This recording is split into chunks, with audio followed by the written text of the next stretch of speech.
Chances are, if you are passionate about your photography, you have probably entertained the idea of purchasing a photo printer. So you could be making your own prints instead of making prints through a third-party lab.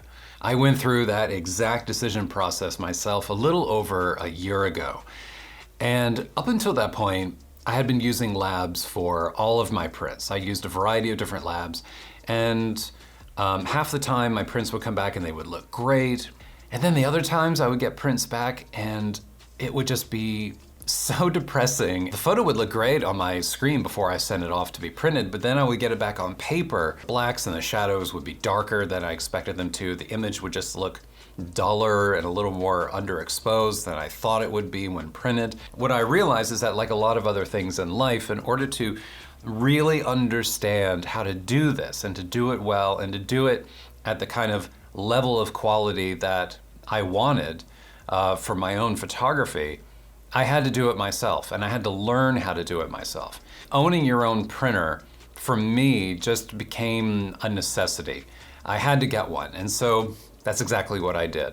I went out and I purchased a Canon Pixma Pro 10. But what I really want to talk about and what I really want to focus on in this video are the pros and cons of making your own prints, of buying a printer and investing the time in making prints as opposed to doing what you may be doing now, which is using a lab. There are some definite negatives and some positives to making your own prints. Some negatives that I wasn't even aware of until I made the leap and bought a printer and started trying to make my own prints. Things that I just didn't realize until I tried to do it myself. So let's start with the bad news, with the negatives, which I'm just gonna call hard truths. So, hard truth, number one, you are not going to save money. Unlike most types of DIY projects where doing something yourself will help you save some money instead of paying someone else to do something for you, creating your own prints and buying a printer and being responsible for all of that is not a money-saving exercise. As a matter of fact, you are going to spend more money trying to make your own prints than you are right now by making prints through a third-party lab. And the reason is just because of the inherent cost of everything that you're going to need. There's the cost of the printer itself. There's the cost of the paper, different sizes of paper, different finishes of paper. You're probably gonna want everything from like 4x6 to 5x7 to 8x10 and maybe larger sizes too. Then you're gonna want different finishes for different types of photos. If you're printing like brightly saturated landscapes or black and white images, you're going to want different types. So you're gonna want everything from like semi-gloss to matte to gloss to specialty papers like metallic. Then there's the investment of ink. When the ink runs dry, which it will because you're making prints, you're gonna have to replace it, and that costs money. Then there's the cost of time. How much is your time worth? How much do you value your time on an hourly basis? What's your hourly rate? And then, last but certainly not least, if you're like me, if you haven't figured out by now, I'm a little bit of a perfectionist when it comes to these things. If you're like me, once you have that printer in the room with you, with paper, and you're making prints and you're editing photos, it is so easy to like get caught up in the cycle of, well, I could just tweak this and tweak that, and just constantly trying to get the best print possible out of one single photo, and you just end up printing it over and over and over again, which ends up wasting a certain amount of ink. You end up wasting paper and of course time too. It will burn money. If you're like me and you're just trying to get the absolute best print possible, you're gonna end up wasting some materials along the way. Okay, hard truth number two, and this is kind of related to the first one, but it's worth talking about by itself. Ink is crazy expensive. Consider the following. The ink in my Pro 10 recently ran out.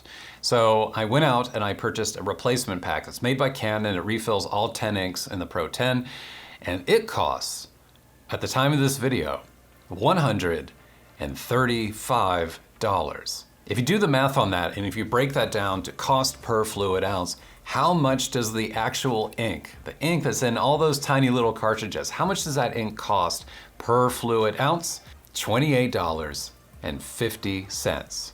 That ink then is 4 times the cost per fluid ounce of a 2009 bottle of Dom Perignon, or in more pedestrian terms, 219 times the cost of a grande regular coffee at Starbucks. Now, obviously we're making prints and we're not, drinking coffee or drinking expensive champagne, but you get the idea. Ink is truly liquid gold for these companies that make printers. There are other options out there. You can buy replacement ink from third parties. And then there's also some refill kits that you can get, which are kind of messy, and those are even cheaper. But I don't know, at the end of the day, there's only so much time and patience that you have with these things. And there is nothing that beats the ease of use, the quality, and the consistency of true OEM ink from the manufacturer of the printer. All right, hard truth number 3, display calibration. You'll notice when you first start printing and you hook up the printer and you start making prints and the photo comes out on paper and you pick up that paper and you compare it to what you have on your display, oftentimes they don't look quite the same. Sometimes the differences are minor. The photo on paper will just have slight differences in color, temperature, or tint because of the paper that you printed it on. Or maybe it'll just be a little underexposed and you should do a curves adjustment in order to lift those shadows some more.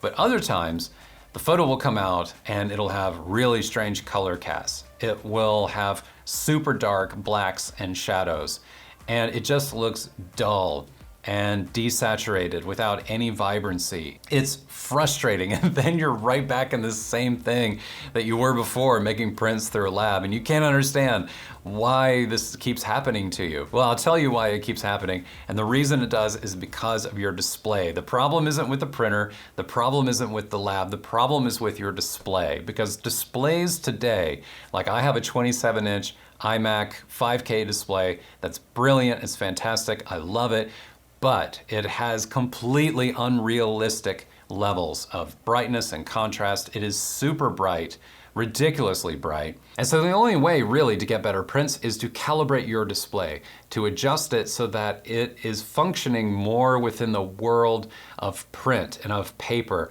than of a super bright screen that you would like watch a movie on. It has to be adjusted for the world of print, and that requires calibration, which typically requires some hardware and software from a brand like Datacolor or X-Rite, who've been around forever.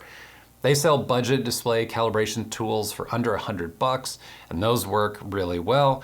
And then they sell more expensive ones, like the one I have here, which is an X-Rite Color Monkey. This product I picked up used on eBay, and it has since been rebranded as the i1 Studio. But it's basically the same product. What it does, which is unique, is that it creates calibration profiles for both your display and your printer. And it does so by scanning color charts on different stocks of paper, which is important because color, especially when it comes to saturation, can look very different on glossy paper compared to matte.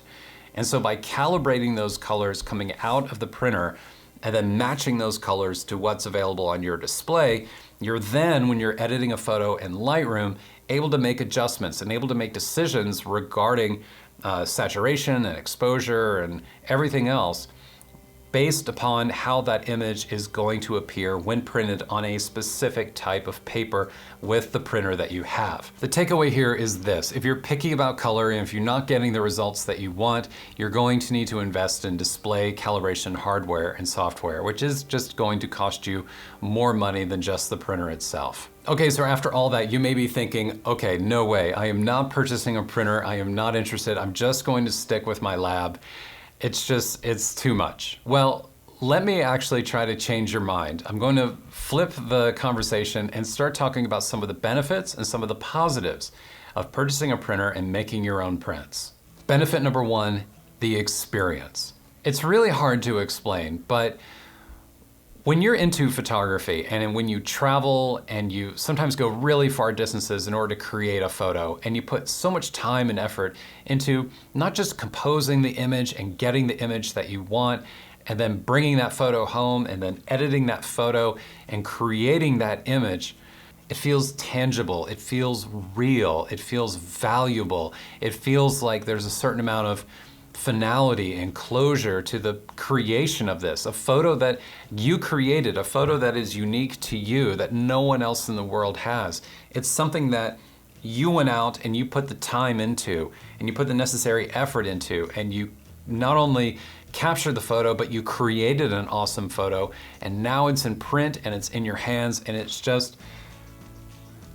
awesome. It's even better than getting prints back from a lab, because then it's immediate and it's right there in front of you, and you're able to then, put it behind glass, you're able to frame it, and maybe you keep it for yourself, maybe you give it to like friends and family, or maybe you choose to sell them, whatever you're wanting to do. It's just so satisfying to make a print of your photography. I mean, if you've never done it before, you absolutely should be doing it. And having a printer and having that convenience of doing it yourself is just fantastic. Benefit number 2, you will improve your post-processing skills. This is something I didn't even think about until I started getting into editing for print. Because as I talked about before, you really have to edit a printed image differently than a photo that you would print for, than a photo that you would edit for screen. I'm not just thinking about it in terms of screens all the time. I'm now thinking about them in terms of how it's going to print on paper, in addition to how it's going to look on screen, which just makes me overall a better editor, a more well-rounded photographer, because then I just understand more about the process, which hopefully at the end of the day means I'll be getting better photos and photos that I'm happier with. Benefit number 3, better lab prints. Now you may be thinking, I just purchased a printer, why would I want to use a lab? Well, you still will need to use a lab occasionally, especially if you need to make like a large print, something that's bigger than what your printer can technically handle. And then there's times where perhaps you have a client and you need to print a bunch of photos, and you'd rather not be chewing up all of your paper and your ink, and you'd rather just batch print them through someone else. You will still want to use a lab, but the good news is that now that you own a printer, and now that you've had the experience of creating prints yourself, you will understand more about what the lab is going to do with that file when you hand it off to them. You're able to edit your photos in an appropriate way that will reflect the environment of the lab, very similar to the environment of your printer at home, and you're able to make adjustments, and you're able to provide them with a higher quality file that will get you better results out of the lab. And the only way to do that and understand that is to understand the process of printing an image yourself. In case you didn't know, a lot of printers offer ICC profiles through their websites, or you can contact their tech support and they will provide them to you. ICC profiles which match the printers that they have in their environment. So you can load those up on your computer, you can load them up into Lightroom, and you can do soft proofing against their printers just like you would with your own to be getting the kind of prints that you want. So the question then is it worth doing? Is it worth buying a printer? Is it worth the hassle? Should I just stick with my lab? From my perspective, if you really are involved with your photography and you want to get better as not just a photographer, but as an editor, and to make prints on your own, it is absolutely worth doing. It is probably one of the best investments I've made in a long time. Even though it's more expensive than printing through a lab, I absolutely recommend it. I love making my own prints, and it's benefited me in ways that I just completely did not expect when I first started getting into this. Okay, that's it. Thanks so much for being here. By the way, everything that I talked about in today's video is linked below in the description if you want to follow up on anything that I talked about. It's all down there for you to check out. I hope you found this video useful. Perhaps I helped sway you one way or another if you've been considering buying a printer.